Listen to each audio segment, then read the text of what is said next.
하나님의 말씀 신약성경 65면입니다. 마가복음 7장 24절로 30절입니다. 신약성경 65페이지입니다.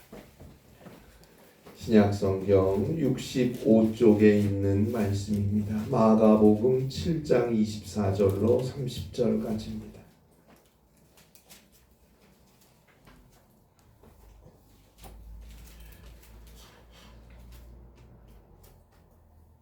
신약성경 65페이지 마가복음 7장 24절부터 30절에 있는 말씀입니다. 귀한 하나님의 말씀 함께 한 목소리로 봉독합니다. 예수께서 일어나사 거기를 떠나 두로 지방으로 가서 한 집에 들어가 아무도 모르게 하시려 하나 숨길 수 없더라. 이에 더러운 귀신 들린 어린 딸을 둔 한 여자가 예수의 소문을 듣고 곧 와서 그 발 아래 엎드리니 그 여자는 헬라인이요 수로보니게 족속이라. 자기 딸에게서 귀신을 쫓아 주시기를 간구하거늘 예수께서 이르시되 자녀로 먼저 배불리 먹게 할지니 자녀의 떡을 취하여 개들에게 던짐이 마땅치 아니하니라.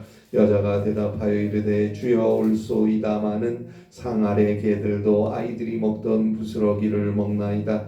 예수께서 이르시되 이 말을 하였으니 돌아가라. 귀신이 내 딸에게서 나갔느니라 하시매 여자가 집에 돌아가 본즉 아이가 침상에 누웠고 귀신이 나갔더라. 아멘. 정확하지는 않지만 아마도 오래전에 제가 고든의 글에서 본 기억이 나서 제가 그 내용을 이렇게 소개해 드립니다. 성경에 대해서 전혀 신뢰하지 않을 뿐만 아니라 성경을 거짓된 책으로 치부하고 비웃고 하나님을 믿는 사람들을 바보라고 조롱했던 한 무신론자가 있었어요. 어느 주일 아침에 그가 길을 가다가 한 소녀를 만났습니다. 그 소녀에게 이 무신론자가 물어보았어요. 애야, 어디 갔다 오는 길이니? 그 소녀가 저요? 지금 교회에 다녀오는 길이에요.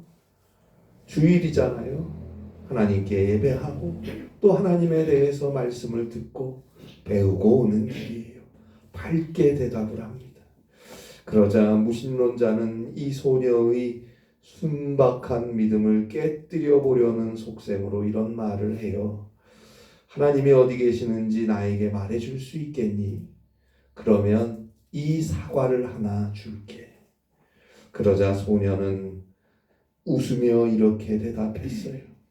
하나님이 계시지 않는 곳이 어딘지 저에게 알려주시겠어요?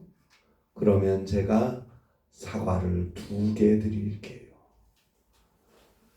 이 어린 소녀의 믿음이 참 귀하다는 생각이 들지 않습니까?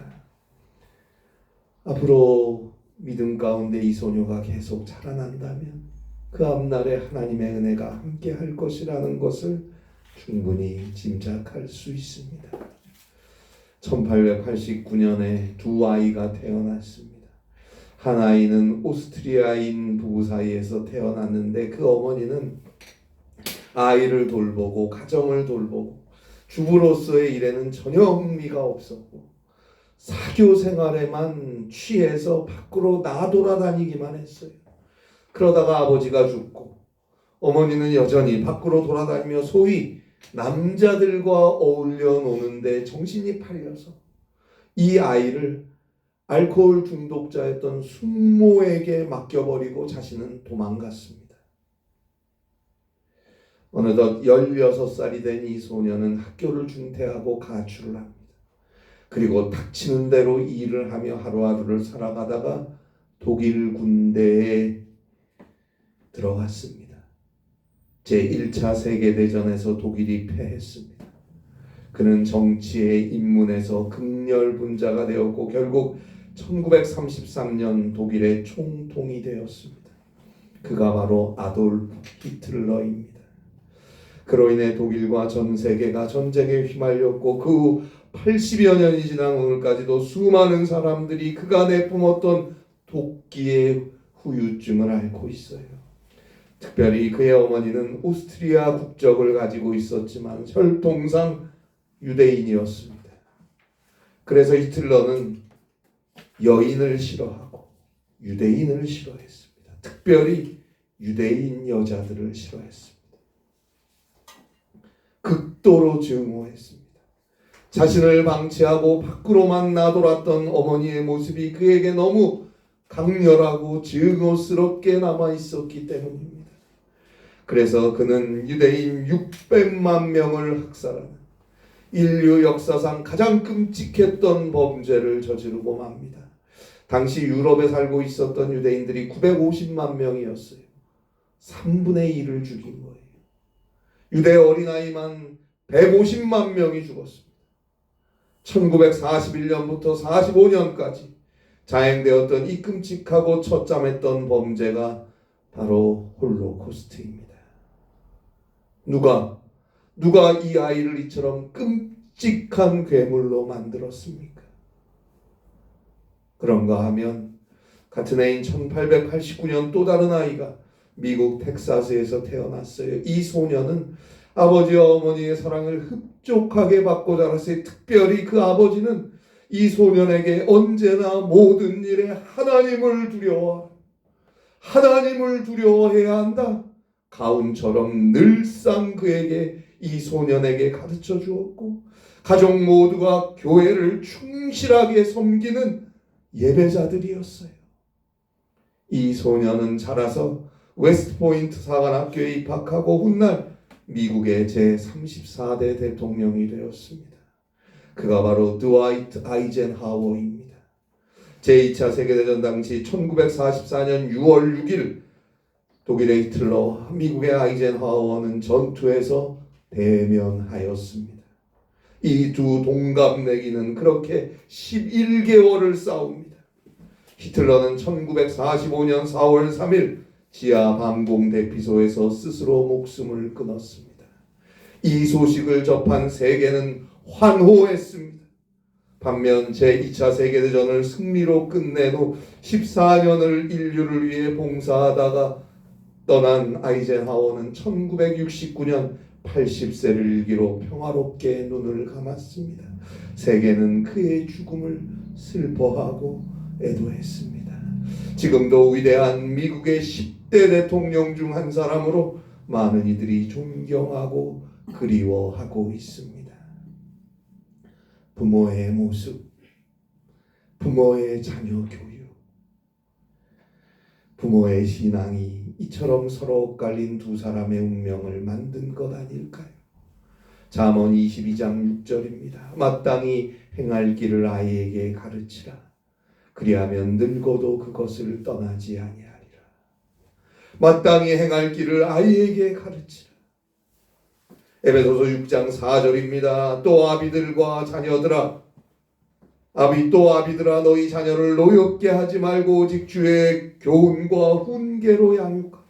너희 자녀를 노엽게 하지 말고 사랑으로 더 사랑함으로 자녀를 품어주며 오직 주의 교훈과 훈계로 양육하라.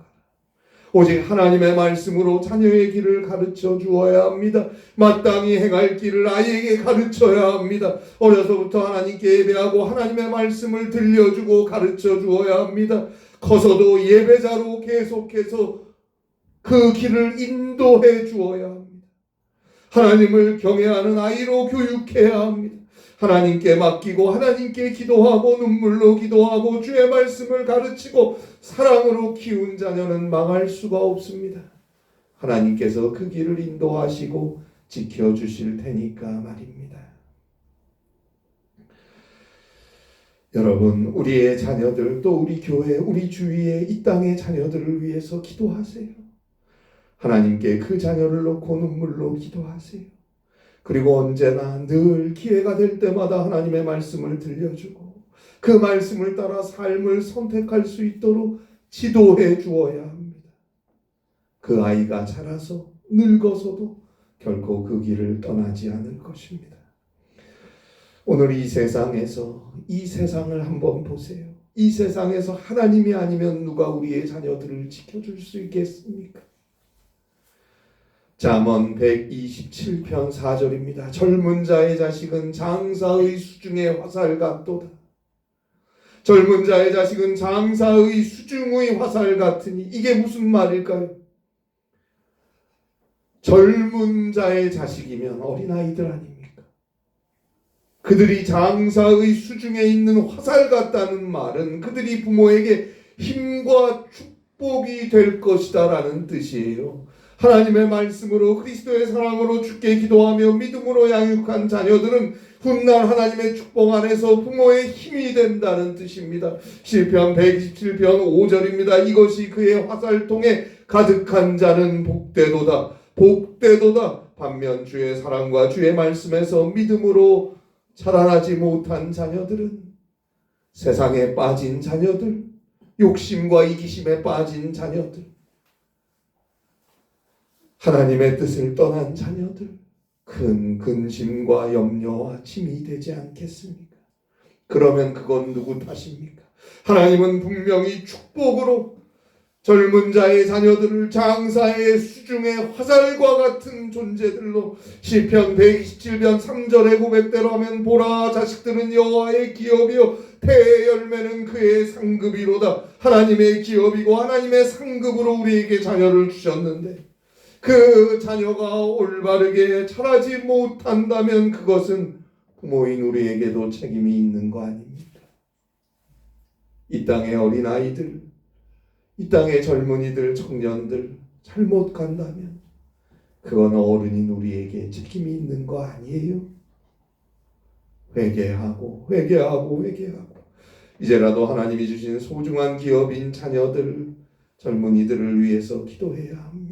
그리고 주의 말씀을 전해주고 사랑으로 그들과 함께해야 합니다.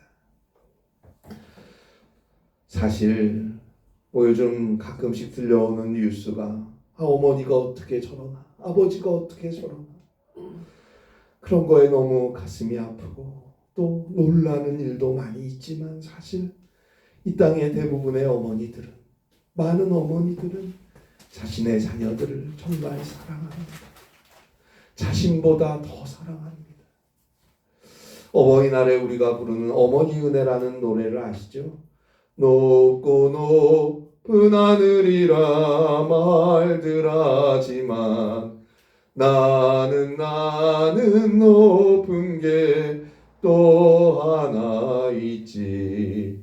낳으시고 기르시는 어머니 은혜, 푸른 하늘 그보다 더 높은 것 같아. 어머니의 사랑은 하늘보다 높고 바다보다 깊은 거예요. 그래서 오죽하면 하나님이 우리 인간을 일일이 한 사람 한 사람 다 돌보실 수가 없어서 우리에게 어머니를 주셨다, 그런 말이 오죽하면 생겼겠습니까? 그 어머니의 사랑을 배반하면 안 됩니다. 그 어머니의 자녀된 것을 기뻐해야 합니다. 오늘 성경에는 이방 여인이었던 수로보니게 여인이 등장하는데요, 자신의 딸을 향한 이 이방 여인의 사랑이 참 깊습니다. 참 귀해요. 오늘 성경 마가복음 7장 24절에 보는 대로 예수님은 유다의 게네사렛에서 병자들을 고치시고 또 바리새인들과 장로들이 공격해오는 것을 복음으로 상대하시고는 북쪽에 위치한 두로 지방까지 오셨어요. 여기까지 왜 오셨느냐? 피해 오신 거예요. 계속되는 바리새인들, 장로들의 공격을 피하여 조용히 기도하며 계시기 위해서 두로라고 하는 이방 지역까지 넘어오신 거예요. 그래서 한 집에 들어가서 쉬려고 하시는데 25절에 보는 대로 더러운 귀신 들린 어린 딸을 둔 한 여자가 예수님의 소문을 듣고는, 이방 땅에 예수님이 오셨다는 말을 듣고는 그 예수님이 쉬려고 피해서 계신 그 집에 찾아와서 예수님의 발 앞에 엎드려 간청을 합니다. 그런데 지금 예수님이 계신 곳이 이방 지역이다 보니까 이 여자도 이방 여인이에요. 26절이죠. 그 여자는 헬라인이요 수로보니게 족속이라. 그녀의 딸에게서 귀신 쫓아내 주시기를 간구하거늘. 자기 딸에게서 귀신 쫓아내 주시기를 간구하거늘. 자, 그런데 자기의 발 앞에 엎드려 내 딸의 귀신을 제발 쫓아달라고 엎드려 간청하는 이 여인에 대한 예수님의 대답은 뜻밖입니다. 오늘 성경 마가복음 7장 27절입니다. 예수께서 이르시되 자녀로 먼저 배불리 먹게 할지니 자녀의 떡을 취하여 개들에게 던짐이 마땅치 아니하니라. 우리 성경 그대로 예수님의 대답을 보면 이건 충격적입니다. 어째서 예수님이 이렇게까지 이야기를 하셨을까? 놀랄 수밖에 없습니다. 자, 이 여인은 수로보니게 족속으로 헬라인이었어요. 헬라인에게 있어서 개라는 말은 부끄러움이 없고 철면피한 여인을 의미하는 단어였어요. 오늘날 여기 영어에 보면 리치라고 하는 말이 있죠. 여기죠. 암캐나 매춘부를 뜻하는 그 리치라고 하는 영어와 같은 의미로 사용되는 단어입니다. 유대인에게 있어서도 개라는 말은 똑같은 의미예요. 마태복음 7장 6절, 빌립보서 3장 2절, 요한계시록 22장 15절에 보면 이 개라는 말은 이방인을 경멸하는 유대인의 언어였어요. 사랑의 예수님께서 어째서 이렇게까지 하셨을까요? 우리는 여기서 예수님의 대답을 기도하는 마음으로 잘 이해해야 합니다. 예수님은 보통의 유대인들이 이방인을 경멸할 때 쓰는 개라는 의미로 이 단어를 쓰신 것이 아닙니다. 헬라어가 다릅니다. 예수님은 문 밖에 있는 길에 돌아다니는 난폭한 개를 뜻하는 게 아니고 집에서 기르는 귀여운 애완용 작은 개라는 의미로 이 단어를 쓰신 것입니다. 헬라어 퀴나리온, 오늘 성경에 나온 이 단어는 애완용 개를 지칭할 때 애정적 표현으로 그 당시 사용되던 단어였습니다. 그러니까 예수님이 사용하신 우리 성경의 개로 번역된 이 헬라어 퀴나리오는 이방인을 경멸하고 부끄러움이 없는 여인을 가리킬 때 욕처럼 쓰는 것이 아니고 사랑으로 가정에서 키우는 반려동물로서의 강아지라는 의미로 사용할 때 쓰는 단어인 거예요. 그 단어를 사용하신 거예요. 무서운 사냥개나 들개들을 가리키는, 밖으로 돌아다니는 개들을 가리키는, 이방인을 향한 경멸의 의미로 사용되는 개라는 헬라어는 퀴혼이에요. 퀴혼. 그러니까 오늘 성경에 쓰인 헬라어는 달라요. 개라는 말에서 가시를 빼버린 거예요. 따라서 이 당시 예수님의 음성 그리고 예수님의 어조는 우리가 얼핏 우리 성경을 읽을 때처럼 지독한 경멸함이 아니고 따뜻하고 부드러운 어조였음이 틀림없습니다. 자녀의 떡을 취해서 개들에게라고 단호하게 큰 소리를 치신 것이 아니고 자녀의 떡을 취해서 강아지들에게라고 부드럽게 애정 섞인 말투로 말씀하셨을 것을 우리는 충분히 짐작할 수 있어야 합니다. 할머니, 할아버지들이 손자, 손녀들에게 강아지라고 부르는 것과 같은 거예요. 말썽을 부리는 아이들을 향해 그 아이를 사랑하기 때문에 말썽을 부려도 화내지 않고 에휴 이 개구쟁이가, 에이 장난꾸러기가, 이렇게 말하는 것과 같은 거예요. 그리고 잘 보세요. 27절에서 예수님께서 이르시되 자녀로 먼저 배불리 먹게 하고, 자녀로 먼저 배불리 먹게 하고, 먼저라고 하셨어요. 이거는 단지 먼저 준다는 거예요. 하나님의 아들 예수님께서 우리를 죄와 사망에서 용서하시고 구원하시기 위해 인간이 되어 우리 가운데 오셨는데 어디에 오셨나요? 어디에 오셨어요? 유다 나라 이스라엘의 베들레헴에 오시지 않았습니까? 유대인들에게, 이스라엘인들에게 먼저 복음으로 오신 거예요.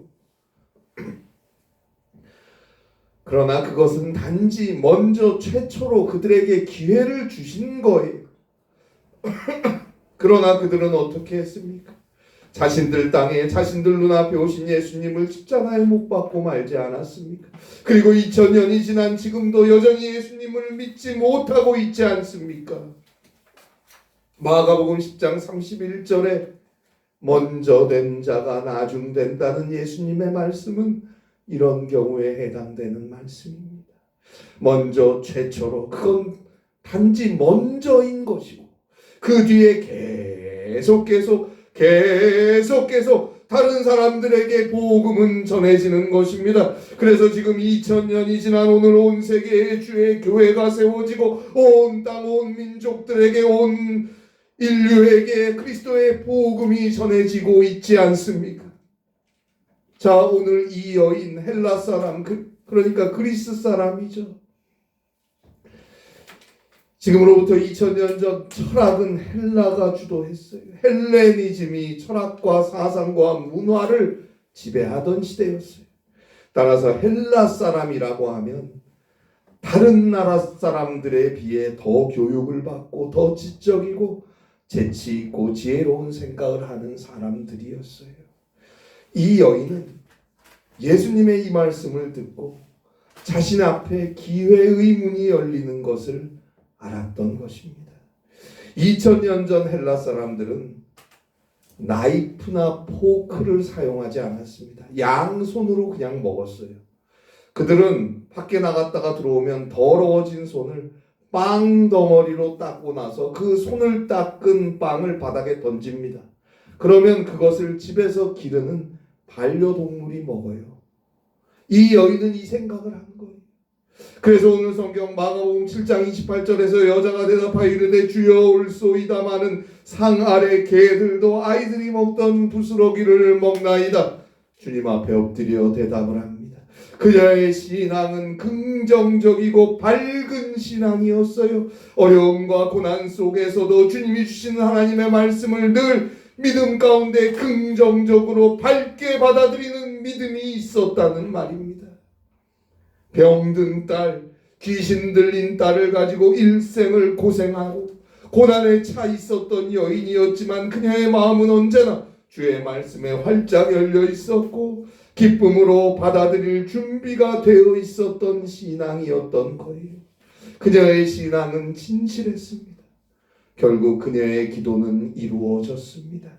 29절로 30절에 보듯이 예수님이 그녀의 딸에게서 귀신이 나갔다고 하셨고 여자가 집에 돌아가 보니 그녀의 딸이 건강하게 회복되었습니다. 이 말씀은 유대인들이 먼저 자신들의 눈앞에 오신 예수님께서 가장 먼저 그 생명의 복음을 전해 주었지만 유대인들은 그 복음을 거부하고 멀리 던져버렸는데 그 던져버린 하늘의 생명의 빵을 열심으로 간절함과 사모함과 사랑함으로 주목했던 이방 세계가 그것을 받았다는 것입니다. 수로보니게 족속 헬라인이었던 이 여자가 그러한 이방 세계를 상징적으로 보여주고 있는 것입니다. 그리고 또한 우리는 이 여인을 통해서 어머니의 사랑을 볼 수 있어야 합니다. 설령 우리가 성경을 그냥 우리 성경을 처음 대할 때의 느낌대로 헬라어를 잘 모를 때 우리가 받는 그 느낌과 생각대로 정말 자신을 조롱하고 욕하는 투의 개라는 의미였다고 해도 이 여인은 똑같이 주님 앞에 엎드려 간청했을 거예요. 설령 그 의미가 욕의 의미고 조롱의 의미인 개였다고 해도 이 여인은 오늘 성경과 똑같이 주님 앞에 무릎 꿇고 엎드렸을 거예요. 자녀를 살리기 위해 기꺼이 비굴해질 수 있는 것이 어머니의 마음이니까요. 오늘날 우리 한국 사회가 누리는 이 풍요로움은 어디서 온 것일까요? 일제강점기와 한국전쟁, 그 한복판에서도 고난과 헌신, 때로는 기꺼이 비굴함을 감수하며 감내하며 자녀들을 향한 사랑으로 헌신하며 살아온 어머니들, 아버지들이 있었기 때문에 가능했던 것 아닙니까? 그 어머니의 사랑을 기억하세요. 그 어머니의 자녀임을 자랑스럽게 생각하고 감사하며 살아야 합니다. 에베소서 6장 1절 말씀대로 자녀인 우리들은 주 안에서 우리 부모님에게 순종해야 합니다. 이것이 옳으니라 성경은 분명히 말합니다. 이것이 옳은 것이다. 사랑하는 여러분, 이 세상을 사랑하셔서 우리 모두를 구원해 내시기 위해 그 끔찍하고 처참한 비굴함과 이루 말할 수 없는 그 끔찍한 죽음의 십자가까지도 기꺼이 받아들이셨던 예수님, 그 예수님을 항상 생각하고 그 예수님을 항상 바라보며 그 예수님을 사랑하고 오직 믿음으로 살아가야 합니다. 그리고 우리를 향한 어머니의 사랑, 그리고 우리에게 주어진 축복인 우리 자녀들을 위해서, 우리 주변의 어르신들, 우리 주변의 자녀들을 위해서 오직 생명의 주인이 되시는 하나님께 맡기고 기도하며 주의 말씀 안에서 서로가 서로를 존중하고 사랑하는 삶을 살아야 하겠습니다. 그 가정을, 그 사회를 하나님께서 날마다 든든하게 평안 가운데 세워 가실 것입니다. 이 은혜가 함께 하시기를 바랍니다. 기도하겠습니다.